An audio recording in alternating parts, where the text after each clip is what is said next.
Quiero darle la bienvenida a este espacio al economista Walter Spurrier, analista, ya está con nosotros. Gracias por acompañarnos. Buenos días. Muchas gracias por tenerme y gracias a todos quienes hacen Teleamazonas. Economista, si bien aparentemente o momentáneamente no sabemos ha quedado superado este impasse entre Estados Unidos y Colombia, de no haber sido así y seguir el curso que ayer tomó esta situación diplomática y que implicaba que Colombia no pudiera vender sus productos a Estados Unidos, ¿cómo hubiera repercutido eso quizás para nosotros como país o para la región? Bueno, para el Ecuador hubiera tenido algunas repercusiones por el hecho de que somos países con un importante comercio entre los dos y además exportamos productos similares. Probablemente eso hubiese significado mayor demanda para flores ecuatorianas y banano ecuatoriano. En el caso de las flores, no estaríamos en capacidad de reemplazar a las flores colombianas. Posiblemente muchas flores colombianas entrarían al país para exportarse como ecuatorianas.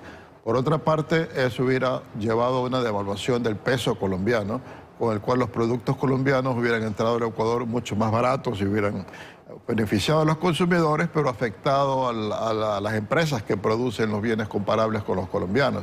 Entonces, si hubiese sido un golpe importante, positivo y negativo, de acuerdo de dónde uno se posiciona, el impacto que hubiera tenido el que se mantenga un arancel tan elevado para los productos colombianos en el mercado estadounidense. Bueno, hay expectativa de ver qué pasa dentro de eso. Se ha convocado una reunión de la CELAC, pero ahora quisiera regresar a temas nacionales a propósito de una campaña electoral en la que escuchamos propuestas de los candidatos en torno a cómo hacer crecer esa economía, cómo mejorarla, y algunos hablan de reducir el IVA, de bajar impuestos o tasas de servicios públicos, por ejemplo. ¿Qué tan viable es esto si es que no se da paso a un verdadero ajuste fiscal, por ejemplo? Bueno, los candidatos están trayendo Navidad en enero, o sea, piensan que son Papá Noel y ofrecer algo que no hay, o sea, un Estado que no está con capacidad económica de dar los beneficios y los alivios tributarios que ofrecen los candidatos. Lo que tiene que hacerse, lo que deberían estar ofreciendo los candidatos es abrir la llave para la inversión, eliminar tanta traba para que haya inversión de nacionales y extranjeros, porque con la inversión se crean empleos, y si se crea empleos se dinamiza la economía y mejora la situación de la población ecuatoriana. O sea, el Ecuador tiene muy poca inversión. Lo que más ha afectado a la economía en el crecimiento el año pasado fue la falta de inversión y eso hay que virarlo. Pero ¿cómo virarlo? ¿Hacia dónde hay que apuntar? Porque mire lo que acaba de pasar con Chile. Por ejemplo, revisaba información y ha batido un récord, ha logrado 56.000 millones en su cartera de proyectos de inversión extranjera el año pasado.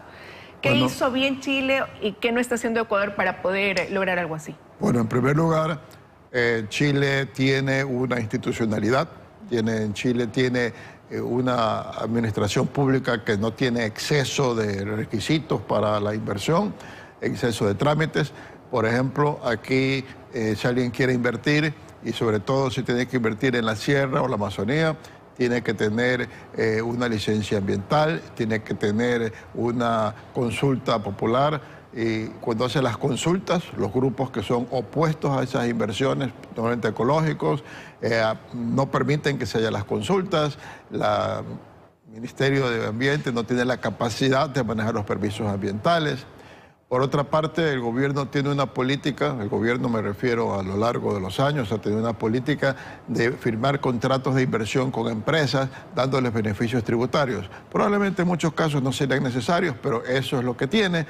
Pero el Ministerio de Economía dice, eso no podemos darnos el lujo de dar esos beneficios tributarios y paraliza los contratos de inversión. Allá a las empresas hay que decirles si vas a tener o no vas a tener y ver si inviertes. Esas cosas no se hacen. Entonces, luego, en el caso de país dolarizado, deberíamos hacer un país donde, qué sé yo, colombianos, peruanos, brasileños podrían decir, yo voy a poner mi plata a 3 meses, a 6 meses, según Banco Ecuatoriano, porque voy a ganar en dólares y con eso estoy asegurado que me cubro contra la inflación y devaluación en mi país. Los trámites que hay, el sistema de pagos internacionales que hay en Ecuador no es el adecuado para captar esos recursos. O sea, hay que ponerse la cabeza en la mente, ¿qué debo hacer? ¿Qué trabas tengo que eliminar para favorecer la inversión en todos los segmentos? Otro segmento, el petrolero.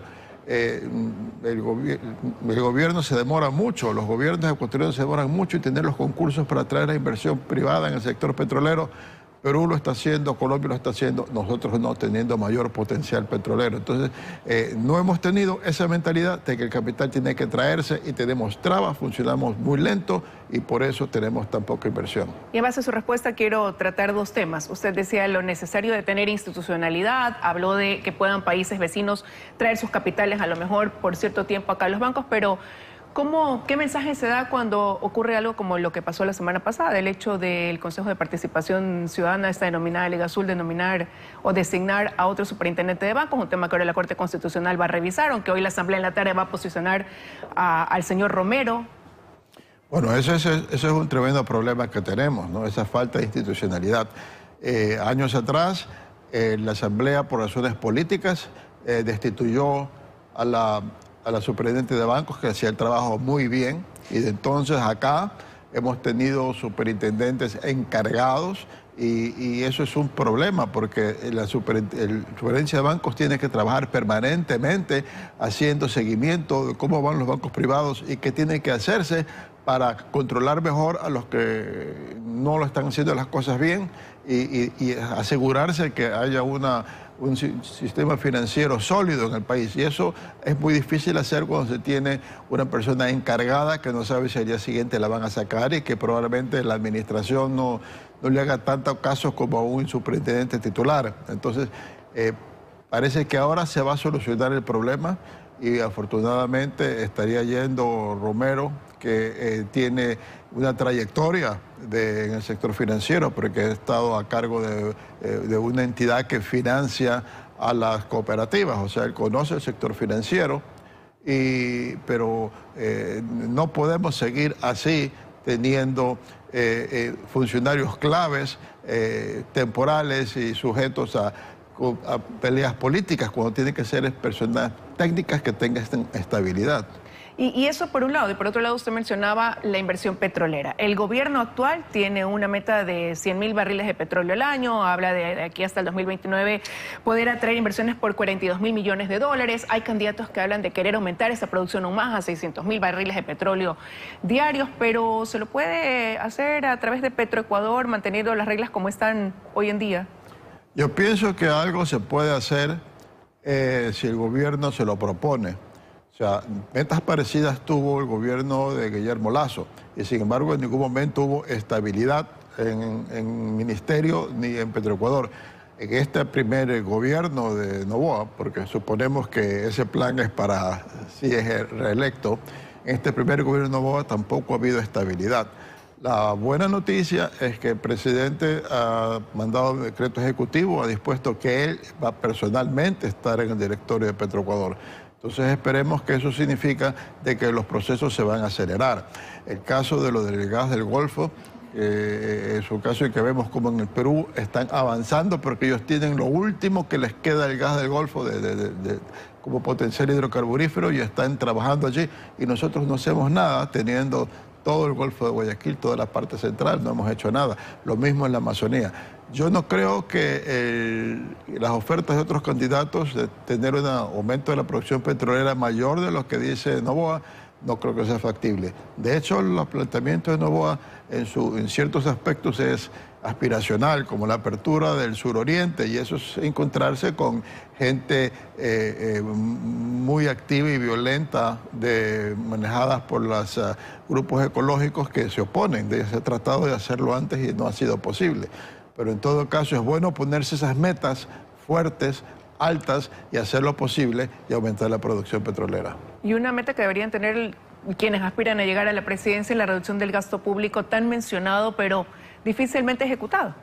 Así es sumamente complicado reducir el gasto público por el hecho de que hay mucha estabilidad y aumento de salarios en la administración pública y en el pasado se ha aumentado despedidamente el número de empleados públicos. O sea, en la época de la bonanza petrolera bajo el correísmo se incrementó enormemente la burocracia y ahora va a ser muy difícil reducirla. pero pienso que los gobiernos tienen que ponerse esa meta, tienen que ver dónde pueden ir cortando, no incluir nuevos funcionarios, a no ser que sea gente clave que no existe en la administración pública, reubicarlos a los funcionarios actuales en la medida que otros se vayan jubilando o renunciando, y de esa manera ir reduciendo el gasto corriente. Además, el otro punto no es solamente reducir el gasto corriente, sino hacerlo más eficiente. Si tenemos un sector público tan grande, ¿por qué no tenemos mejor salud? ¿Por qué no tenemos mejor educación? ¿Por qué no tenemos mejor seguridad? Entonces, si con este gasto público que tenemos tuviésemos excelente salud, excelente educación, excelente seguridad, la población no tendría que gastar tanto para tener educación privada, salud privada o seguridad privada, y mejorar su nivel de vida. No estaría descontenta con el crecimiento en el gasto público porque tendría algo a cambio. Pero el problema ahora es que el gasto público es ineficiente y entonces nos pesa mucho y encima no nos da los servicios que necesitamos.